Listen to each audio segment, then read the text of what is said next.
Good evening. So today I have a book review. I finished my fourth book of the week, which was my goal for this week was 4 books. The fourth and final book for this week was Lawrence Block, The Devil Knows You're Dead. That is book 11 in the Matthew Scudder series. This was published in 1993. I enjoyed this book. The summary is pretty unique. Elaine, who is Scudder's kind of on and off again girlfriend, she has an acquaintance, a friend known as Lisa Holtzman, and her husband Glenn, have been talking to Elaine, and Glenn's been meeting Matt in passing, asking about and getting together and doing something. Then mysteriously, a couple days later, Glenn ends up being murdered in a payphone booth in Hell's Kitchen. Where it gets even more interesting and kind of the connected inner circle is the person that the cops end up finding a few days later and involved in it, and they find shell casings on him, is a street person that goes by the name of George Sadecki. Well, George's brother Tom is a friend of Matt's from AA. And so Tom hires Matt to kind of look into this because he doesn't think that his brother George could do this. They find shell casings, they didn't find the gun. George is kind of a high-functioning street person in the sense that he has his own apartment, he actually pays rent on it, but he doesn't always stay there type thing. And so Scudder goes into his normal, he's investigating things, he obviously feels obligated, he starts meeting with Lisa, feels obligated to, find out what's going on with Glenn. All the meantime, George has moved to Bellevue because moving to Rikers Island doesn't seem like the right thing to do, and I believe his lawyer tried to get him on, into Bellevue based on his mental capacity and that kind of thing. So what did I like about the book? And this is when probably I'll get into spoilers here, and I have my notes. Again, I've been trying to really provide you guys, some quality book reviews here, so I have my notes, and I've been trying to do that more so, especially when I'm reading multiple books in a week. But anyways, what did I like about the book? I definitely liked Elaine and Matt's relationship. I like to see that that's continuing, and it also is evolving, and I'll get into that in a minute. Jan, the sculptor that Matthew was kind of involved with several books ago, she makes a return here, a pretty big return, in the sense that she asked Matt to come over. He goes over, and then lo and behold, he doesn't even hardly recognize her. She has, lost a lot of weight, and you come to find out she has pancreatic cancer and is not being given very long to live. I definitely liked her character and the involvement. There's definitely several different instances, and, Matt's trying to help her as a friend.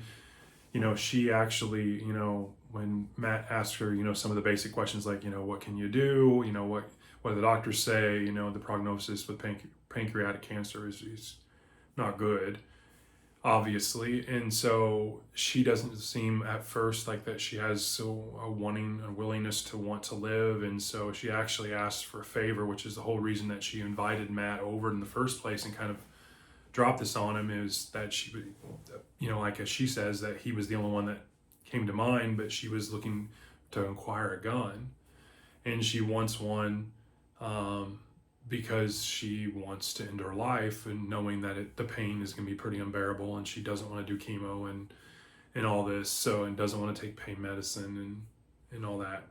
So that was interesting. Now, flipping back to the actual investigative work, one of my favorite characters, TJ, makes a return and is really good. And I'm really glad that on this book, Block gave TJ a lot of time. Just the funny things that TJ says, like Block really does a good job, I think, making him talk street and young. And some of the just one-offs are it's really good. I really enjoy it. Especially too, like in this particular situation, they are interviewing, or you're talking to someone that may have some information for the investigation that's a transsexual. It's really a man that is trying to transition into a female, and how nervous it was making TJ, and then TJ has curiosity about the whole thing, and I thought that was really done really well. And I like the fact again that TJ had a pretty big part. I think the Scudder as a character in this book was really, really good. Once again, if you saw, one of my previous reviews on the Scudder books, my book review, I mentioned how I like how Block will kind of indirectly handedly create like this time and when this kind of story and this arc takes place. And in this one, I thought he did a really good job because he talks about Scudder celebrating his second anniversary, for going a year of sobriety. So this is 2 years sober.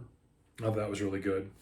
And then towards the end, I really liked where the relationship and the future holds for Matt and Elaine. They're like two old socks. They're just really comfortable with each other. That's really what, I know it's a crazy analogy, but that's kind of how I thought about it. And so they basically, Matt's like, you should find your own place. Obviously the place that she lives is still the place where, she kind of used to operate as a call girl. And so I think, and not really the hang up of Matt's, but he's always wanting her now that she's kind of out of that and she's kind of well off. She has properties and such. He, is asking her like, it's time for you to find something close to Soho and where the art galleries are, find a new place. And he basically offhandedly is like, we need to find a new place together. I'm sick of living in a hotel. And she's kind of taken back and he's like, yeah, we need to get married. And I thought that was interesting, because, I didn't really think Scudder would, pop the question type of thing. And he hasn't.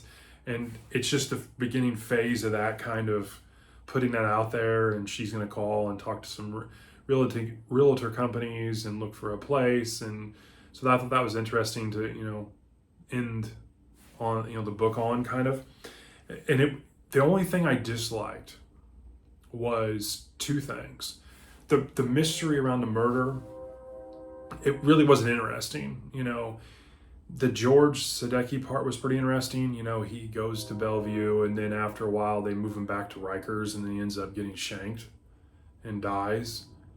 And Matt finds out kind of like secondhand. He's talking to Tom about something and Tom's like, what are you talking about? Why are you still investigating this? And Matt doesn't know. And so that was really kind of an abrupt thing that happened. But the actual murders and then the George thing, the Glenn Holtzman thing, I mean, it really went nowhere. And I didn't really find it very interesting. I was more involved with Jan, TJ, and then Elaine and Matt. It was more of a character development story. I mean, these stories are 300 pages, 250 pages, so they're quick stories. But I was more interested in that character development. Didn't really care about the mystery and the murder. The other thing I didn't like was towards the end,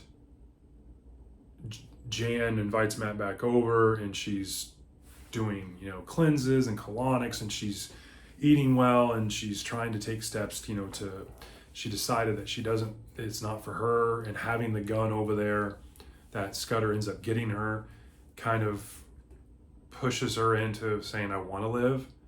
But then at the very end of the book, it was like, offhandedly, it was like, yeah, and Scudder's telling this to Elaine, like, because Elaine's like, are you interested in Jan? And he's like, no, and explains what's going on. But then they mention like, oh, that's great, that she's trying to, prolong her life and she's getting a different outlook on the whole situation.